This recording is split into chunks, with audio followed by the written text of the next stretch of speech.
ధనము నష్టమైన నష్టమేమిరా, అట్టి ధనము మళ్ళీ సంపాదించేవురా.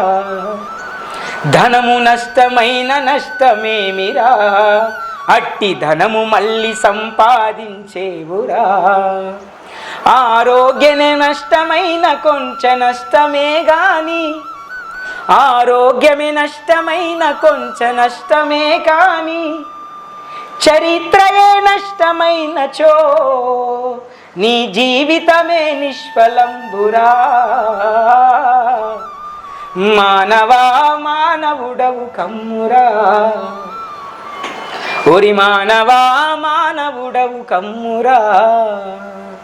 చూడండి ఎంత మంచి చెప్తున్నారు. ధనం నష్టపోతే మళ్ళీ ధనం సంపాదించుకోవచ్చు. చచ్చేదాకా సంపాదిస్తూనే ఉండాలి, గుర్తుపెట్టుకోండి. చచ్చేదాకా ఏదో ఒక పని చేస్తూనే ఉండాలి, గుర్తుపెట్టుకోండి. కానీ మనిషిలాగా బతకకపోతే, మనమందరం జంతు ధర్మాన్ని తీసుకొని బతికితే, నేను పులిలాగా ఉంటానంటే పులిలాగా ఉంటుంది. నువ్వేందయ్యా, నీ పులికి ఒక ధర్మం ఉంది, నీ ధర్మం నువ్వు చెయ్యి. నీకంటూ ధర్మం ఉంది, మానవుడికి ఒక ధర్మం ఉంది, మానవత్వం ఉండాలి. మానవ ధర్మం ఉంది. మానవ ధర్మం ముందు అన్ని చిన్నగానే, మానవ ధర్మం ముందు అన్ని తక్కువగానే. అందుకని ప్రహ్లాద్ మహారాజ్ చెప్తారు, ఏమని చెప్తారు? ఓం నమో నారాయణాయ. చెప్పండి. ఓం నమో నారాయణాయ. ఓం నమో నారాయణాయ.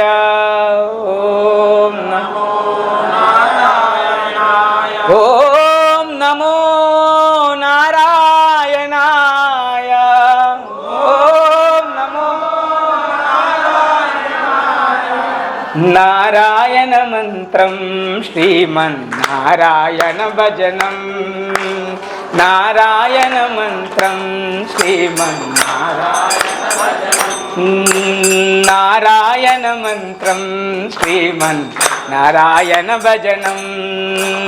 నారాయణ చెప్పండి గట్టిగా.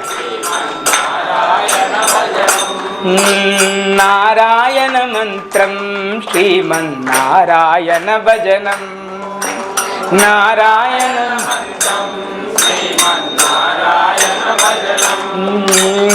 రమున సొంగే సాధనం, భవబంధాలు పారద్రోలి వరముల సంగే సాధనం.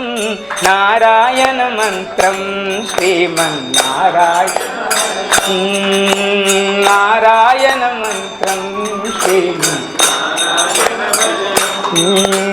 గాలిని బంధించి హతించే గాసిల పని లేదు.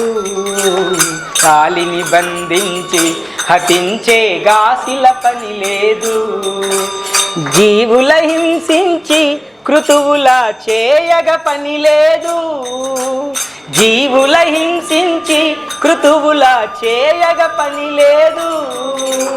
మాధవ మధుసూదనాని మనసున తలచిన తాలుగా. మాధవ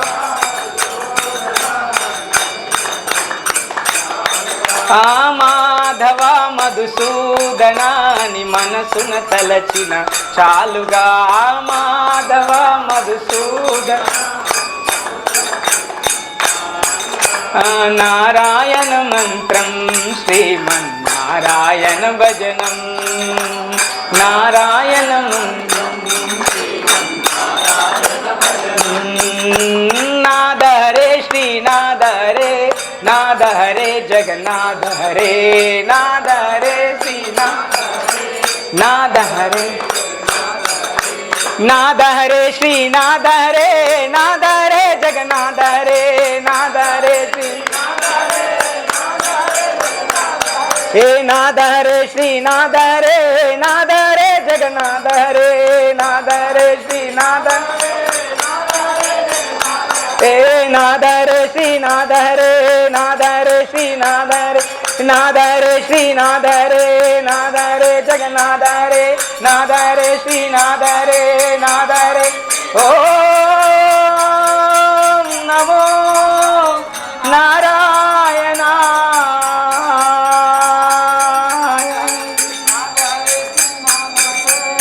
ఇది ధర్మం అని చెప్తారు ప్రహ్లాద్ మహారాజ్.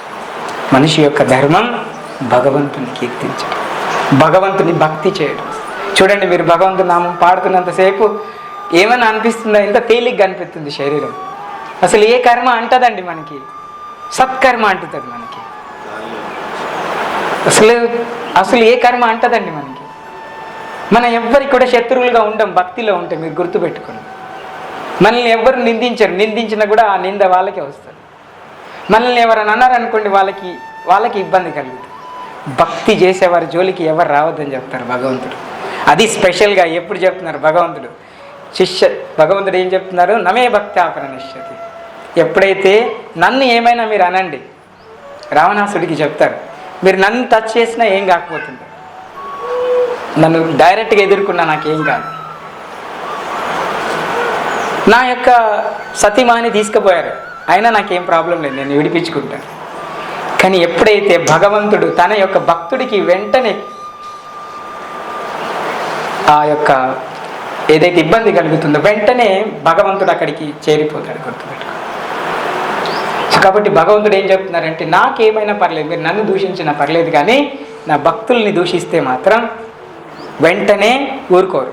భగవంతుడు చెప్తున్నారు, ప్రకటించమని చెప్తున్నారు అర్జునుడికి. అర్జున, ఒకవేళ నా భక్తుల్ని కనుక ఎవరైనా ఇబ్బంది పెడితే ఈ సృష్టిలో, సర్వ సృష్టిలో ఆయన రక్షించేవాడు ఎవడు ఉండరు. గుర్తుపెట్టుకో.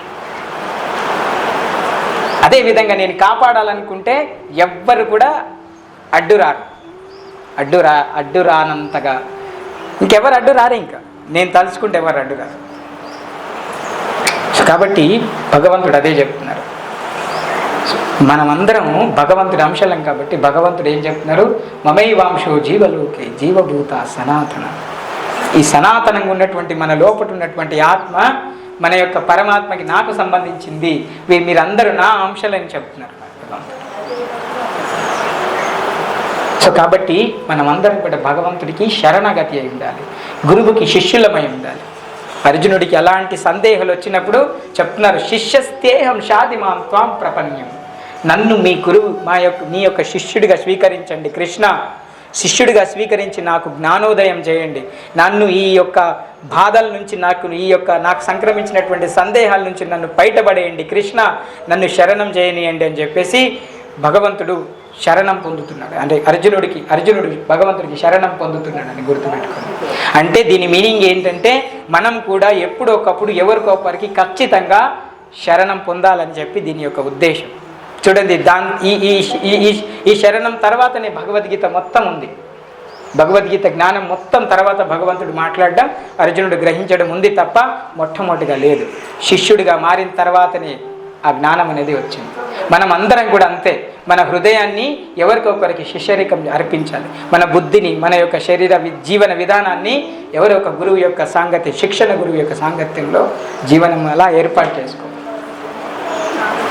సో కాబట్టి ఈరోజు ఇలా శిష్యుల గురించి మాట్లాడుతున్నాం. సో ఇంకా వచ్చే వారం కంటిన్యూ చేద్దాం. శిష్యుని యొక్క మనం చేయకూడని తప్పులు ఏమున్నాయి, 7 వ్యసనాలు ఉన్నాయి. వచ్చే వారం చాలా మంచిగా సమాచారం ఉంటుంది, విచారం ఉంటుంది. సో ఈ విచారం నెక్స్ట్ వారం వచ్చేసి చాలా తప్పకుండా ఖచ్చితంగా రావడానికి ప్రయత్నం చేయండి అందరూ.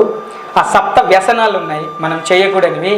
అవేంటో, అవి ఎలా మన జీవితం నుంచి తీసేయాలో, అవి తీసేస్తే గుర్తుపెట్టుకోండి ఎటువంటి కష్టాలు ఉండవు. ఆ 7 వ్యసనాలు ఏంటో వాటి గురించి మనము వచ్చే వారం మాట్లాడడానికి ప్రయత్నం చేద్దాము. గుర్తుపెట్టుకోండి మంచిగా, నేను లాస్ట్ వారం కూడా చెప్పాను, ఇక్కడికి ఎవరు వస్తున్నా మంచిగా శ్రద్ధగా ఇలా తలపై నుంచి మాతాజీలందరూ కూడా ఇలా తలపై నుంచి మీరు మీ యొక్క కొంగును వేసుకోవాలని చెప్పాను. సో వేసుకోవడానికి ప్రయత్నం చేయండి. సో అది చాలా వరకు మీకు మంచిది. వేసేయండి వెంటనే. హరే కృష్ణ. హరే కృష్ణ. ఎందుకోసమని అంటే అది చెప్పారండి, ఆమె సీతాదేవి కూడా పాటించారు. ఈ వైద్యవ్యంలో లేని వాళ్ళు ఇలా ఈ పాపిటని, తిలకాన్ని మాత్రమే కనిపించేలాగా వేసుకోవడం ఉత్తమం అని. సో కాబట్టి అది ముఖ్యంగా మనము ఆలయాలకు వచ్చినప్పుడు మీరు ఖచ్చితంగా పాటించాలి. మీ యొక్క శిరోధార్యాన్ని భగవంతుడి ముందు, అమ్మవారి ముందు ప్రదర్శించాల్సిన, గురువుల ముందు ప్రదర్శించాల్సిన అవసరం మనకి లేదు. చాలా వరకు వినయంగా ఉండడానికి ప్రయత్నం చేయాలి. అలా అని చెప్పేసి ఏదో కొత్త ఆచారం అనుకోకండి, ఇదంతా మన ఆచారమే. మీరు ఏదో కొత్త ఆచారం నేర్పుతున్నారు అనుకోండి, ఇది మనందరి యొక్క గౌరవం, అవునా కదా? మీ అందరి యొక్క గౌరవం, మిమ్మల్ని గౌరవించుకునేటువంటి విధానం, స్త్రీని తల్లిగా చూసేటువంటి సమాజం మంది. కాబట్టి తల్లిని మాతాజీ అంటారు యాక్చువల్లీ. సో మన సనాతన ధర్మంలో ప్రతి ఒక్కరిని అమ్మగానే చూడమన్నారు. సో కాబట్టి తన యొక్క భార్య తప్ప మిగతా వారందరినీ కూడా రాముడు ఏమని పిలుస్తారంటే మాతాజీ, అంటే అమ్మ. సో యాక్చువల్లీ రాముడికి చెప్తారు, రాముడు ఎప్పుడైతే అడవికి వెళ్తున్నప్పుడు, అడవికి వెళ్ళాలా నువ్వు పిలుచుకరాపో రాముని అని చెప్పినప్పుడు, దశరథుడు కింద నేల మీద పడి ఆ మరిచిపోయినప్పుడు, మూర్ఛపోయినప్పుడు, అయ్యో తండ్రి గారికి ఏమైందని చెప్పేసి చూసి పరిగెత్తుకుంటూ రాముడు వస్తున్నప్పుడు, అలా దశరథుడు ఉన్నా కూడా తల్లి ముందుగా ఉందని, తండ్రి కంటే ముందుగా తల్లి వచ్చిందని కైకేయి తల్లికి పోయి ఫస్ట్ అలా నమస్కారం చేస్తారు.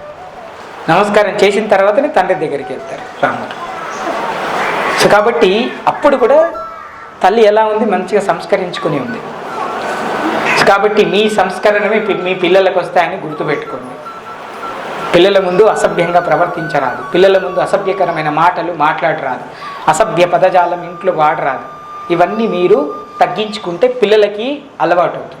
లేదంటే పిల్లలు కూడా చిన్న వాళ్ళు కూడా గలీలోకి వెళ్ళి అవే మాటలు మాట్లాడతారు, అవే మాటల్ని విడుస్తారు. సో కాబట్టి దయచేసి మీ అందరూ ఇక్కడికి వస్తూ ఉంటే మీ అందరికీ మంచి సంస్కరణము, మీ కుటుంబానికి మంచి సంస్కరణము, మీకు మంచి సంస్కరణం దొరకాలని, లభించాలనేటువంటి తాపత్రయం మాది తప్ప ఇంకోటి వేరేదేం కాదు. కాబట్టి మీరు వేరే ఎలాగా అనుకోవద్దు. ఏంటంటే ఈ శిరస్సులో ఉన్నటువంటి ఎంటుకలకి శని ప్రభావం ఎక్కువగా ఉంటుంది. సో కాబట్టి పూర్వం మగవాళ్ళు అలా జుట్టు లేకుండా ఉండేవారు, ఆడవారిని ఇలా ఉంచుకునేవారు. అలా అని చెప్పేసి అందరూ కొంతమంది దాన్ని మూఢనమ్మకాలని, మూఢ విశ్వాసాలను తీసేశారు. ఓకే, ఇప్పుడు మోడర్న్ సొసైటీ, ఇప్పుడు మోడర్న్గానే ఉండాలనుకోండి, తప్పదు. కానీ ఆలయానికి వచ్చినప్పుడన్నా దాన్ని కవర్ చేసుకుందాం అంతే. నేను అనేది బయట కూడా ఇలానే ఉండమని కాదు. ఈ ఆలయాలకు వచ్చినప్పుడు, దైవ దర్శనాలకు వెళ్ళినప్పుడు, గురువు దర్శనాలకు వెళ్ళినప్పుడు మనం ఇలాంటిది మన ధర్మాన్ని మనం ధర్మాధికంగా మనం ప్రయాణం చేస్తే మనకి మంచి శరణం దొరుకుతుంది. అలాగా అయితే ఇక్కడ నా దగ్గర కొన్ని బుక్స్ ఉన్నాయి. ఎవరైతే ఏకాదశి వ్రతం చేస్తారో, సో ఈ యొక్క ఏకాదశి వ్రతం ఏంటి, ఆ ఏకాదశి వ్రత మహత్యం ఏంటి, ఏకాదశి ఏమేమి నియమాలు ఉంటాయి, ఎలా పాటించాలి, ఏం తినద్దు, ఏం తినకూడదు, ఏ వంటలు చేసుకోవాలి, ప్రతి ఒక్కటి కూడా మా శిక్షణ గురువు రాశారు, Shriman Shri గౌరచంద్రదాస్ Prabhuji. So he rooted Ekadashi వ్రత మహత్యం. మీరు ఎవరైనా కావాలంటే బుక్ తీసుకోండి, ఇట్ ఈస్ 60 రూపీస్. మీరు ఇది తీసుకుంటే మీకు ఆ యొక్క వ్రతం కథ ఏంటి, అది ఎందుకు జరిగింది, ఎలా పాటించాలో తెలుస్తుంది, ఇతరులకు కూడా చెప్పొచ్చు. సో కాబట్టి ఇలా ఏకాదశి వ్రతం విధానంకి సంబంధించినటువంటి బుక్స్ ఉన్నాయి. సో దాని తర్వాత మీరు ప్రతిరోజు నిత్యం తులసికి సంబంధించినటువంటి పూజ చేయమని చెప్పాను నేను. ఇంట్లో తులసి మహారాణి యొక్క సేవ చేయాలి ప్రతి ఒక్కరు కూడా. తులసి యొక్క విధానం ఎలా చేయాలి, ఆకులు తెంపితే ఏం బానాలి, ఏ మంత్రం ఉచ్చరించాలి, ప్రదక్షిణ చేస్తుంటే ఏం మాట్లాడాలి, తులసికి హారతి చేస్తుంటే ఏం ఉంటాయి పాట, తులసి యొక్క నియమాలు ఏంటి, అన్నీ కూడా ఈ పుస్తకంలో ఉన్నాయండి. తులసి హారతి, తులసి నియమాలు, తులసి ప్రదక్షిణ సేవలు అన్నీ కూడా దీంట్లో ఉన్నాయి. సో మీరు ఈ యొక్క పుస్తకం కూడా 60 రూపీస్ ఉంటుంది. మీరు ఎవరైనా కూడా కావాలంటే మీరు ఈ యొక్క పుస్తకం తీసుకోవచ్చు. అలానే ఎవరి యొక్క గృహంలోనైతే ఇంకా భగవద్గీత లేదో దయచేసి మీరు చేయాల్సిన పని ఏంటంటే భగవద్గీతని ఇంట్లో దయచేసి పెట్టండి. సో భగవద్గీతని ఇంట్లో మొట్టమొదటిగా మీరు ఉంచుకోవడానికి ప్రయత్నం చేయండి. దాని తర్వాత తులసికి సేవ చేయండి. దాని తర్వాత గంగాజలాన్ని ఇంట్లో ఉంచుకోవడానికి ప్రయత్నం చేయండి. ఎప్పుడైనా సరే మాలాంటి వాళ్ళని, వైష్ణవుల్ని ఇంటికి పిలవండి. మేము ఇంటికి పిలుచుకొని ఇంట్లో భగవద్గీత పారాయణం చేపియండి, ఇంట్లో హరినామ సంకీర్తన చేపియండి. ఈ కలియుగంలో దానికి మించినటువంటి యాగము, యజ్ఞము మిగతాది ఏమీ లేదు. సో కాబట్టి మీరందరికీ విజ్ఞప్తి, ఈ యొక్క సేవలు మీకున్నాయి, మీరు ఏవైనా చేయొచ్చు. అట్లానే ప్రతి ఆదివారం ఇక్కడ సో కొంతమంది ప్రభుజీలు, దాని తర్వాత మిగతా సేవకులు ఇక్కడ అన్నదాన ప్రసాదాన్ని వితరణ చేయడానికి సంకల్పించారు. ఎందుకంటే ఇంత మధ్యాహ్నం వస్తుంది, మనం క్లాస్ చేసుకొని ఇంటికి తృప్తిగా వెళ్ళడానికి ఇక్కడ సేవ చేస్తున్నారు చాలామంది. సో కాబట్టి మీరు కూడా ఎవరైనా ఈ అన్నదాన ప్రసాద సేవలు మీ వంతుగా మీరు ఏమైనా సేవ చేయాలనుకుంటే మీరు తప్పకుండా మీ యొక్క సేవని ఇలా ఉపయోగించడానికి ప్రయత్నం చేయండి. మీరు శాస్త్రంలో చెప్తారండి ఏంటంటే, లక్ష్మి ఎవరి సేవ చేస్తుంది? లక్ష్మీదేవి ఎవరి సేవ చేస్తుంది? ఎక్కడ చేస్తుంది? వైకుంఠంలో విష్ణుమూర్తికి లక్ష్మీదేవి సేవ చేస్తుంది. ఒకరోజు నారదుడు అడుగుతారు లక్ష్మీదేవిని, అమ్మ మీరు ఎక్కడ ఉంటే ఆనందంగా ఫీల్ అవుతారు?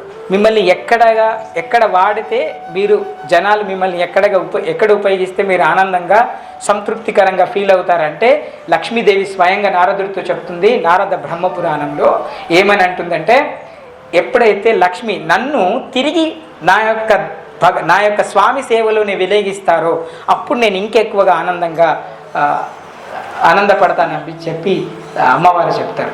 ఎందుకంటే మళ్ళీ తిరిగి మనం విష్ణు సేవలోనే కదా పెట్టాలి. మళ్ళీ తిరిగి కృష్ణ సేవలో మీ యొక్క లక్ష్మిని పెడితే అది చాలా తృప్తికరంగా ఉంటుంది. దాని తర్వాత మీ దగ్గర ఉన్నటువంటి మిగతా ధనము అది తృప్తికరమైనటువంటి ఆరోగ్యాన్ని ఇస్తుంది, గుర్తుపెట్టుకోండి. సో కాబట్టి మీరందరూ కూడా ప్రయత్నం చేయండి. ఇక్కడికి వచ్చి ఏదో ఒకటి కొత్తది నేర్చుకోవడానికి ప్రయత్నం చేయండి. రాను మీ ఇంట్లో కూడా ఎలాంటి స్థితికి రావాలంటే మా సంకల్పం, అందరి గురువు సంకల్పం ఏంటంటే, మీరు కూడా మీ ఇల్లుని ఆలయంగా మార్చాలి. ఇంట్లో ఆలయంగా మార్చి ఇంట్లో శ్రీ విగ్రహాలు పెట్టుకోవాలి. ఇంత 6 ఇంచుల కంటే ఎక్కువ పెట్టుకోవచ్చు, కానీ దానికి సేవ చేయాలి. 6 ఇంచుల వరకు మీరు శ్రీ విగ్రహాలు పెట్టుకోవచ్చు. భగవంతుడి యొక్క శ్రీ విగ్రహాలకి సేవ చేయాలి. చాలామంది చిన్న లడ్డు గోపాలు, శ్రీకృష్ణ బలరాములు చాలా విగ్రహాలు ఇంట్లో పెట్టుకొని వైష్ణవులు వారికి సేవ చేస్తూ ఉంటారు. ఇప్పుడు మా ఇంట్లో కూడా విగ్రహాలు ఉన్నాయి, కృష్ణ బలరామ విగ్రహాలు. అట్లనే చిన్న లడ్డు గోపాలు ఉన్నారు. ఆయన పొద్దున్న లేపాలి, ఆయనకి స్నానం చేపియాలి, మంచిగా ఆయనకి పడుకునేటప్పుడు మంచిగా అలంకరణ బిస్తారేయాలి, మంచిగా జో అచ్యుతానంద జో జో ముకుందా లాలి పరమానంద రామ గోవింద ఇట్లా పాడాలి. రోజు మా అమ్మాయి అలా పాడుతూ నిద్ర వచ్చేస్తుంది. ఆయన పడుకున్న తర్వాత మేము పడుకుంటాము. అవునా, మళ్ళీ పొద్దున్న లేపుతాము ఆయన్ని మంచిగా. అవునా, సుప్రభాతం అయ్యా లే అని లేపుతాం, మళ్ళీ స్నానం చేపిస్తాం. ఆయనకి లేవగానే ఏదో ఒక నీళ్లు పెడతాము, ప్రసాదం పెడతాము. తనని కూడా మనలాగా చూసుకుంటాం. ఇంట్లో అలాంటి వాతావరణాన్ని మీరందరూ ఏర్పాటు చేసుకునే స్థితికి అలాంటి భక్తికి మీ జీవితం అంతా కూడా ఉండాలి. అలా ఉంటే మీరు చూడండి ఎంత ఆనందంగా ఉంటుందో ఇల్లు. కాబట్టి అది ఇల్లు కాదు, అప్పుడు గృహ ఆలయం అవుతుంది. కాబట్టి ఇంట్లో చాలా శాంతి ఉంటుంది. అలాంటి స్థితికి మీరు రావాలి. ఇంట్లో మీరే పొద్దున్న లేసి భగవంతుడికి సేవ చేయాలి.